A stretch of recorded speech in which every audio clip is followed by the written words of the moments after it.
நேற்று ஞாயிற்றுக்கிழமைங்க காலையில் எதுவுமே எடுக்கலை. தயிர் சாதத்தோடு வச்சு மட்டை ஊறுகாயோடு வச்சு முடிச்சுக்கிட்டேன். அதுக்கப்புறம் மாமா நைட்டு வந்து சரி ஏதாவது எடுத்துகிட்டு வரேன் அப்படின்னாங்க.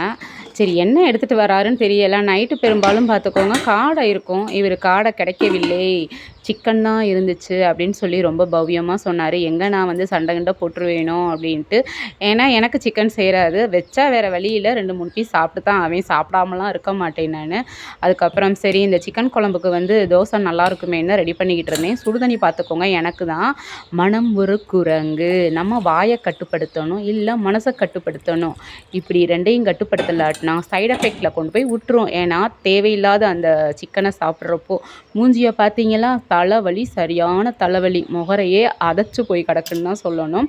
எந்திரிச்சது 7:30. சரி 7:30 கூட்டக்கூடாது அப்படின்ட்டு. ஏன்னா ஏன்னா சாப்பிட்ற வரைக்கும் நான் கம்முன்னு இருப்பேன். அதனால் சைட் எஃபெக்ட் வந்ததுக்கப்புறம் தான், நீ வாங்கிட்டு வந்ததுனால தான் எனக்கு இப்படி ஆச்சு, நீ ஏன் சிக்கன் வாங்கின அப்படின்னு ஒரு சண்டைக்காடு வரும். சரி மனசை அப்பப்போக்கி கட்டுப்படுத்திக்கிடுவேன். இந்த மாதிரியெல்லாம் சண்டை வரையில் நம்ம போடக்கூடாது அப்படின்ட்டு. ஏன்னா இருக்கிறது நம்ம 2 பேர், நம்ம 2 பேர்த்துக்குள்ள தான் வந்து காம்ப்ரமைஸ் பண்ணி போய்க்கிறணும் அப்படின்ட்டு. அப்புறம் இந்த துணி தைக்கிறதுக்கு எனக்கு ரொம்ப பிடிக்குங்க. டெய்லரிங் வந்து நான் ஆசைப்பட்டு எடுத்த ஒரு விஷயம். ஆனால் சில பேர் துணி கொடுக்கையில் பார்த்துக்கோங்க, இந்த 75 பாயிண்ட்டு 70 பாயிண்ட்டுன்னு கொடுத்தா மிச்சம் சொச்சத்துக்கெல்லாம் எனத்தை போட்டு நான் தைக்கிறதுன்னு எனக்கும் தெரியலை. ஒரு பக்கம் தூசியை தட்டி விட்டு அதையும் எடுத்து வச்சுருக்கேன் தைக்கிறதுக்கு. சாப்பாடு ரெடி ஆயிடுச்சு. சாப்பாடையும் எடுத்து வச்சுட்டு தோசை தாங்க ஊற்ற வந்திருக்கேன். அரிசி ஒரு பக்கம் காலி ஆயிடுச்சு. சீக்கிரம் வாங்கணும். ஏன்னா நமக்கு இந்த 2 கிலோ 3 கிலோலாம் பத்தாது. வாங்கி வச்சு நிறைவாக இருக்கணும், நிறைந்த பாக்கியமாக இருக்கணும்னா எனக்கு அப்படி தான் பிடிக்கும். தோசைக்கு கரண்டியை பார்த்தீங்களா, நல்லா ஹோட்டலில் கூட இந்த மாதிரி கரண்டி இருக்காது. ஆமாங்க, வலிச்சு 2 கரண்டியை ஊற்றுறதுக்கு ஒரே கரண்டியை ஊற்றுனோமா, கல் ஃபுல்லாக எழுதி விட்டோமா, மொறுன்னு ஒரு ரோஸ்ட்டை போடு, எடுத்து தட்டில் போடுன்ற மாதிரி தான் இருக்கணும்.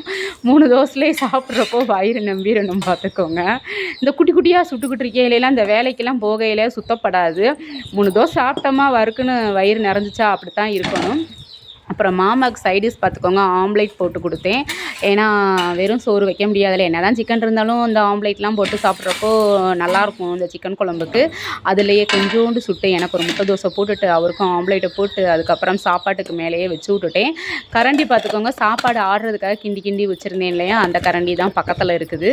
அப்புறம் அவருக்கும் எடுத்து லஞ்ச் பேக் பண்ணிவிட்டு போகையில் தான் ஞாபகம் வந்துச்சு, ஐயய்ய கறிக்கட்டையும் மிளகாயும் போடலையேன்னு மிளகாயை தூக்கி குடுகுடுன்னு ஓடி போய் போட்டுட்டு அவரையும் சென்ட் ஆஃப் பண்ணி விட்டேன், வேலைக்கு அனுப்பிச்சி விட்டுட்டு நான் வந்து வேலையை பார்க்க ஆரம்பிச்சிட்டேங்க. வாழைக்கண்டு சூப்பராக தளிரிட்டு வந்திருக்கு. பாத்திரத்தெல்லாம் அள்ளி போட்டு ஊற வச்சு எப்படியோ ஒரு வழியாக பாத்திரத்தெல்லாம் விலைக்கு முடிச்சிட்டேன்னு பார்த்துக்கோங்க. அதுக்கப்புறம் துணியும் கொஞ்சோண்டு இருந்துச்சு, அந்த துணியை ஊற வச்சு எனக்கு தேவையான குளிக்கிற ட்ரெஸ்ஸை மட்டும் துவைச்சி போட்டுக்கிறதுக்கு. அதுக்கப்புறம் அவ்வளோதான்.